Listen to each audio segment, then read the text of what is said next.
Well, let's remember, what did just last week Stephen A was on air bragging about the people he stood up for to get paid and how many, Cam, I did it for Shannon Sharp and I did it for this person and that person. And when I look at the abrupt, like, no, I'm not coming into work tomorrow, Yeah.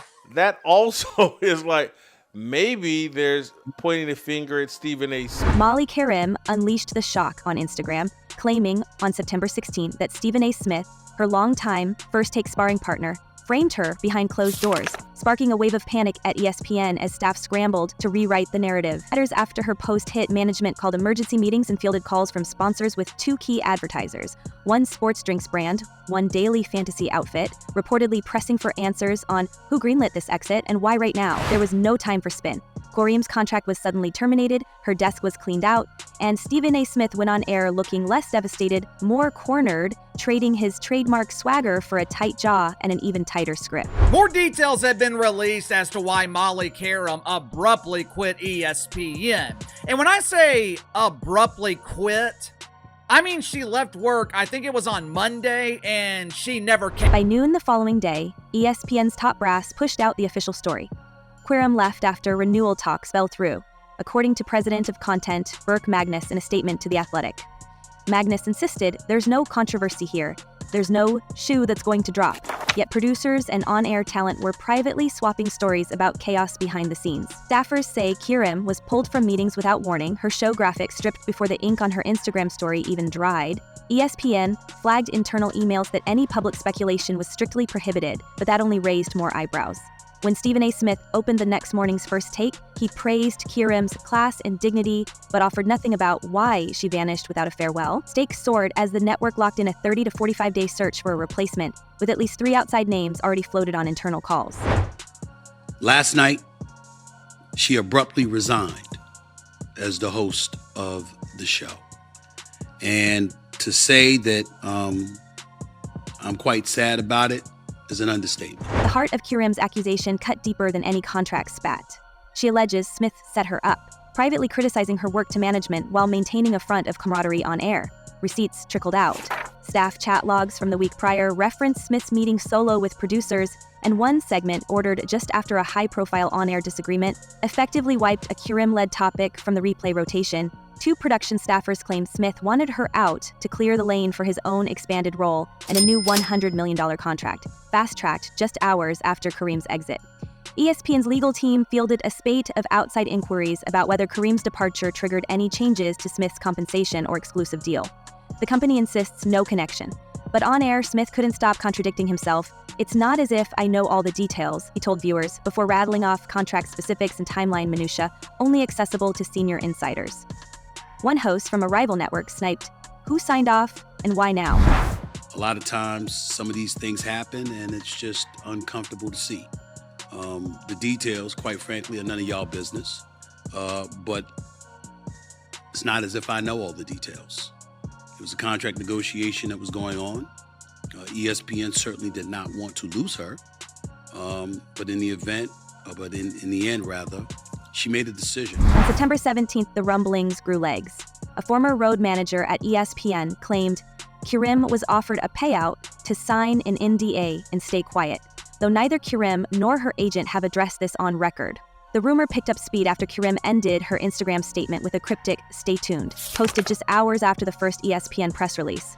3 sports law attorneys, reviewing the timing, say Qerim could be preparing to sue both Smith and the network for hostile work environment and wrongful termination, citing patterns familiar to past ESPN scandals. Staff at 2 digital outlets say they've seen early drafts of a possible legal complaint, though so far no filings have hit public court dockets. Still, the mood inside Bristol was tense. One social team member noted a full lockdown on anything Molly, and a senior PR hand flagged unusually aggressive inquiry from network partners about reputational risk. She was quitting right now. Both ESPN and Molly Qerim, they are trying to polish the They're trying to make this look like an amicable divorce. And look, maybe that's true. Maybe that's true. Maybe they couldn't come to an agreement and they agreed to amicably part ways. I'm more interested in... As the internal panic spread, Stephen A. Smith dug in, flooding his radio show with tributes and heartfelt memories. The language, "Molly is a friend, Molly is a coworker, we've been partners on the show for 10 years, landed flat, especially after a series of awkward moments from the spring resurfaced online. In one now viral clip, Smith snaps at Qerim about her eating during commercial breaks, sparking a deluge of viewer comments accusing him of crossing lines. Another segment, cut from the show's VOD archive, saw Qerim publicly correct Smith after a patronizing joke, prompting visible tension. A handful of former ESPN producers say these clips were just the tip of the iceberg, with internal notes documenting Smith's increasingly combative tone toward Qerim in the months before her departure. For all the public sadness, Smith's next moves came fast and lucrative. ESPN formally announced his expanded Monday Night Football role and a broader reach across NBA and NFL platforms.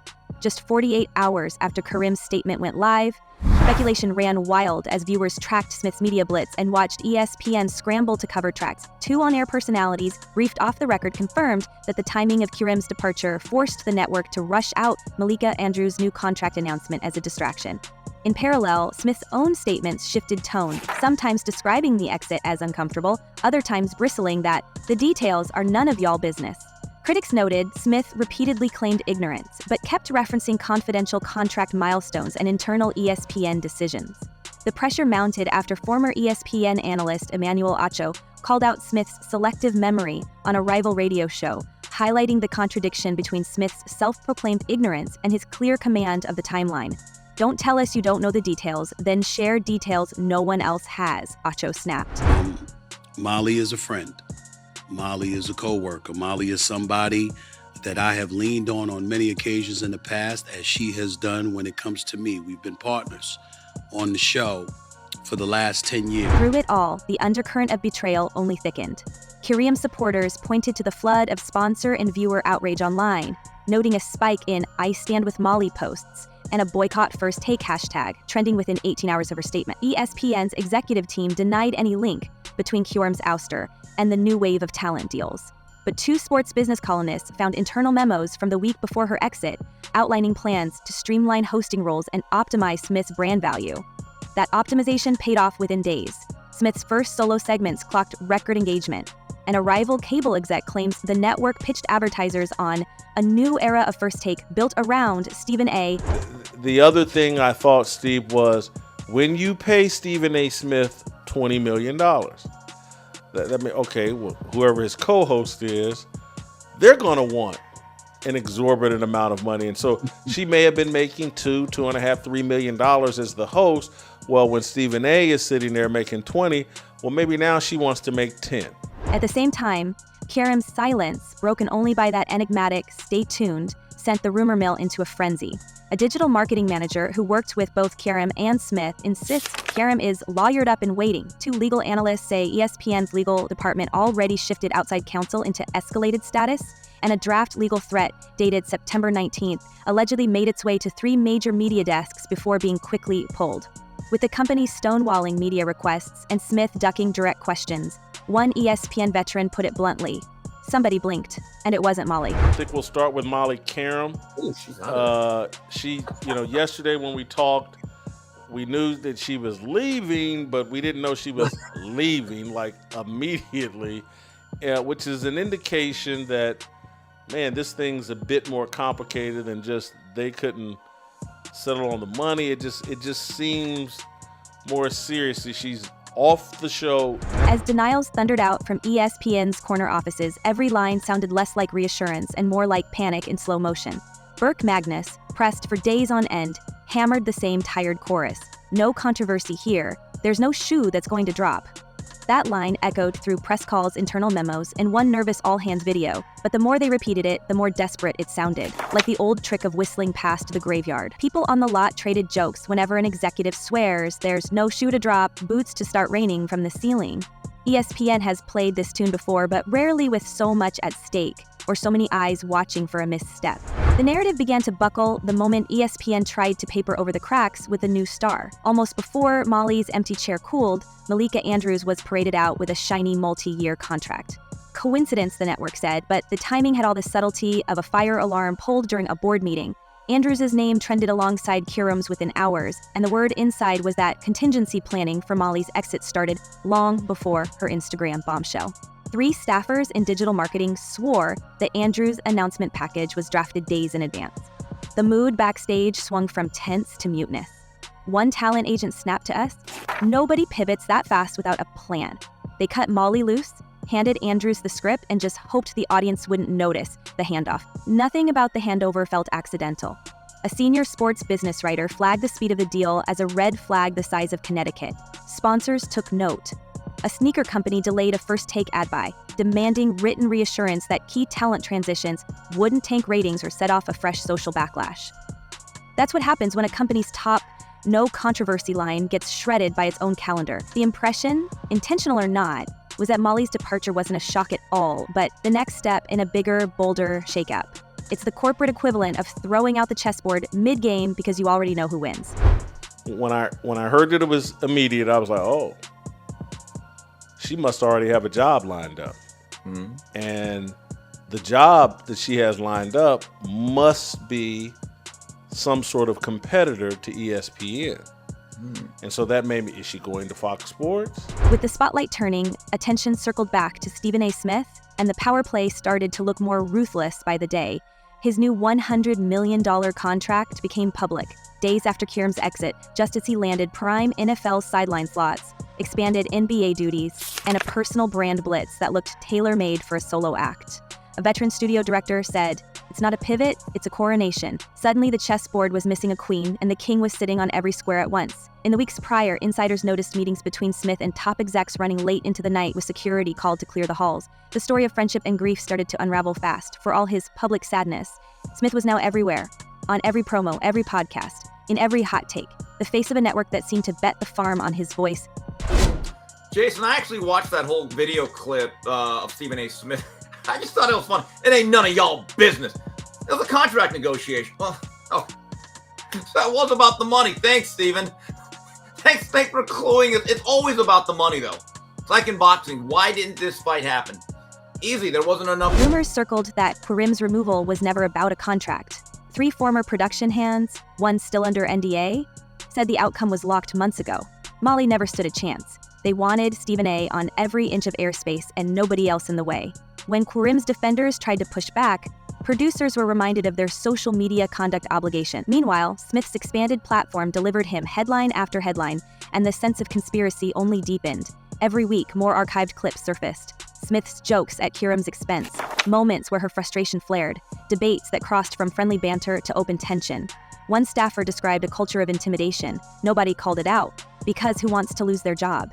Even ESPN's own hosts off the record have started asking, was Qerim collateral, or was she the target all along? Network leadership keeps trying to steer the story back to business as usual, but the cracks keep spreading. Magnus stuck to his script, repeating it's business. You try your best, and we just weren't totally aligned. That didn't stop insiders from leaking details about emergency tryout auditions, with replacement hosts already in the pipeline. Several media outlets received background-only tips that ESPN's talent bookers were told to move quickly, avoid disruptions, keep the narrative on brand. Yet the harder they pushed, the more the pressure built. By the following week, First Take's live ratings stuttered, while social feeds erupted with viewers asking what happened and why nobody was saying it out loud. The silence from Molly's camp became its own weapon. She's said nothing, done no interviews, yet left every door open by ending her statement with a smile and to stay tuned. That one emoji now gets screenshotted across SportsX every day, with fans speculating on everything from tell-all podcasts to a courtroom drama that could drag the whole network onto the witness stand. According to 2 legal consultants with past ties to ESPN, the company's legal team has already braced for a worst-case scenario: a full-scale hostile work environment suit, depositions under oath, and enough discovery to make the corporate lawyers sweat. If Molly breaks her silence, they warn, it's not just Stephen A. on the line, it's the brand, the execs, the whole no controversy fairy tale. One internal risk memo, briefly posted, then scrubbed, advised staff to anticipate negative headlines, prepare a unified statement, do not engage individually. Oftentimes, when you have someone abruptly quit a job, they're not leaving on the best terms. Normally, it's polite to give your employer some kind of notice. Molly's farewell posts weren't just a goodbye. They read like encrypted messages broadcast for anyone willing to look twice. Followers quickly noticed that every phrase in her Instagram story felt double-edged, an odd blend of gratitude and veiled warning. "The news came out earlier than I intended and not in the way I hoped," she wrote, and suddenly every armchair analyst was zooming in, parsing the punctuation and swapping theories in the DMS. The careful word choice hinted at betrayal inside the building, while her call to "stay tuned" landed more like a dare than a cliché. If Qerim was being silenced, the clues were there for those willing to piece them together. Social media detectives picked up on the pattern fast, treating Molly's posts like a string of digital breadcrumbs. They cross-referenced the timing of her statements with internal ESPN leaks and dug up old photos where she stood just out of frame during key on-set events. Hashtags surged with claims that Molly was sending coded signals, a sly reminder that she hadn't given up her seat at the table, she'd simply changed tactics. Even the backdrop of her post became fuel for speculation. Was that New York skyline a subtle call-out to network power brokers, or just coincidence? With every post and every emoji, she kept the audience guessing, baiting ESPN and Stephen A. Smith with the possibility that she might still have receipts stashed away. As her silence dragged on, these breadcrumbs only intensified the psychological warfare. Supporters painted Molly as a chess player several moves ahead, laying the groundwork for her own narrative should she decide to break her NDA or take her battle public. Every unanswered question, every carefully worded farewell line worked like a slow fuse, one that could detonate at the moment of her choosing. The effect on ESPN's internal climate was unmistakable. Senior staff checked her socials daily, and anxious producers whispered that a single new post from Molly could trigger another round of chaos. In the end, her online presence became more than a hint. It was a silent threat that the story and the scandal might just be getting started. Whether she goes to FS1 or launches her own show on YouTube, I wish Molly Qerim nothing but the best. I don't want to see her fail, but at the same time, I don't see a path to success. It is hard to build an audience by yourself. It's hard to build and sustain an audience when it's just you. Industry analysts have started connecting the dots to past sports media blowups. ESPN's crisis playbook has always counted on public attention drifting away, but this time, with social media in a frenzy and sponsors whispering about reputational risk, the usual clockwork may be broken. We've seen how fast one lawsuit can bring a mega network to its knees. Just ask Fox after the last big on-air scandal. The question now isn't whether Molly will speak, but when, and what bombshells she might drop if she takes the stand. Meanwhile, Stephen A. Smith keeps moving up. More shows, more air, more money, as if nothing can touch him. The mood among old guard ESPNers is mixed. Some quietly admire his ambition, others say he's gotten too big to care. But no one can ignore the shadow cast by Molly's abrupt erasure. Is this the future of sports television? One voice, one image, all at the expense of anyone who gets in the way? Or are we about to see the biggest name in debate get dragged into a real fight where the studio lights can't be controlled and the cameras never blink? So here's the million-dollar cliffhanger. If Molly Qerim finally drops her secrets and the courtroom lights up, will ESPN's empire survive, or will we watch the mighty topple in real time? Could Stephen A. Smith's kingdom come crashing down in a hail of receipts and cross-examinations? Or is this just another storm the worldwide leader thinks it can buy its way through? Drop your wildest theories and sharpest takes in the comments. We want to hear every spicy prediction. Until the next bombshell breaks, keep your eyes wide open and remember, in this business, silence is never the end.